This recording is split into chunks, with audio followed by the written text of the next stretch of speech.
Wind, le peuple du vent.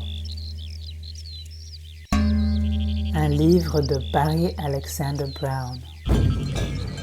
Le premier tome de la trilogie Torok. Traduit de l'anglais par Ariane Pic-Prince et Vehan Brown.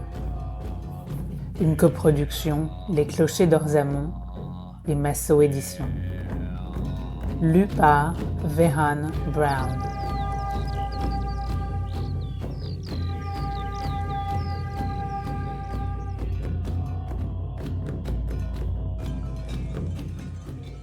Première partie.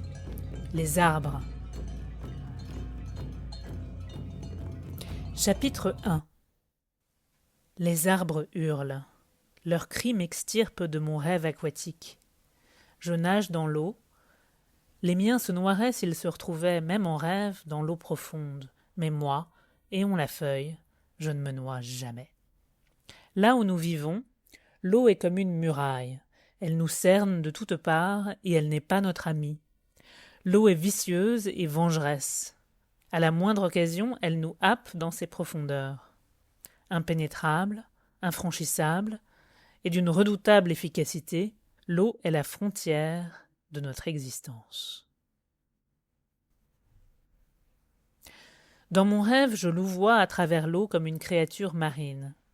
Libérée de cette force qui me rattache au sol, j'ondule, je fuse, je vole.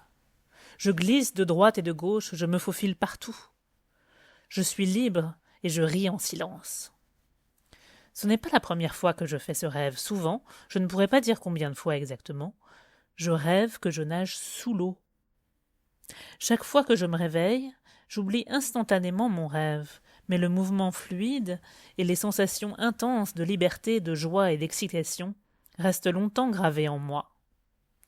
Il y a une odeur ici, une odeur bleue et propre, qui n'existe pas hors de l'eau. Je ne suis pas seule. Quelqu'un, quelque chose, ou plusieurs choses nagent avec moi. Je sens leur présence, mais je ne les vois pas. Leur nature est si proche de l'élément eau qu'elles sont peut-être fondues dedans. Je ne nage pas dans une direction précise, mais je vais quelque part. Je file sous l'eau. Je ne croise rien de solide ni de visible. Je me balade dans le néant quand soudain, une lumière jaillit de ces profondeurs que je croyais sans fin. La lumière est chaude, mais hostile. Elle brille, brûle, ondoie, coule étrangement. Je nage vers elle. D'où vient-elle, cette lumière brûlante, si vive, si brûlante, qu'il est difficile d'en percevoir la source? Qu'est-ce qui brûle? Et c'est là que j'entends les cris. Les arbres crient. De détresse et d'épouvante, ils crient. Et la chose qui brûle au fond de l'eau a soudain des troncs, des branches, des feuilles qui brûlent tellement que l'eau brûle aussi. Tout mon être est englouti par ces cris et par l'arôme du feu. Ces cris n'existent qu'à l'intérieur de mon rêve. Dans le monde terrestre aussi, les arbres criaient. Je suis né dans les arbres, et j'ai tout de suite su que l'odeur du cri était réelle. Son urgence m'a réveillé en sursaut et m'a ordonné de courir. J'ai couru le long de la voie suspendue, en me débarrassant de mes derniers lambeaux de sommeil. J'ai couru vers la berge, vers les cris et les arômes affolés des arbres et des hommes. Nous avions besoin d'eau et j'étais le seul, ici, à ne pas avoir peur d'aller dans la rivière pour prendre le liquide qui saurait éteindre le feu. « La ville brûle !» Une voix a transpercé l'espace alors que j'ai sauté de la voie suspendue pour rejoindre la file tétanisée d'hommes et de femmes sur la berge, trop effrayés pour s'approcher de la rivière. « La ville brûle et toi tu dors !» C'était la voix du Tyriul.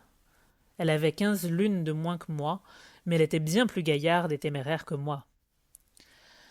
Pourtant, comme tout autre Torok, quand il s'agissait d'aller dans l'eau, elle n'en menait pas large. Mon peuple n'aimait pas l'eau.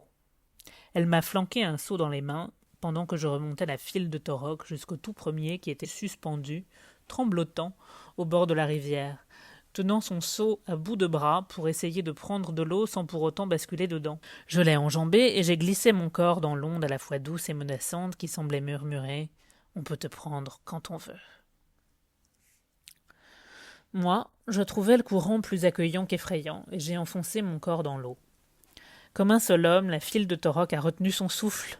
craignant à chaque seconde que la rivière ne me happe, ne me submerge et ne me fasse couler comme elle l'aurait fait pour n'importe qui d'autre. Ils croyaient dur comme fer qu'elle voulait nous noyer, alors personne n'y allait jamais. La rivière était la frontière qui nous séparait du monde du dehors, et elle faisait très bien son travail.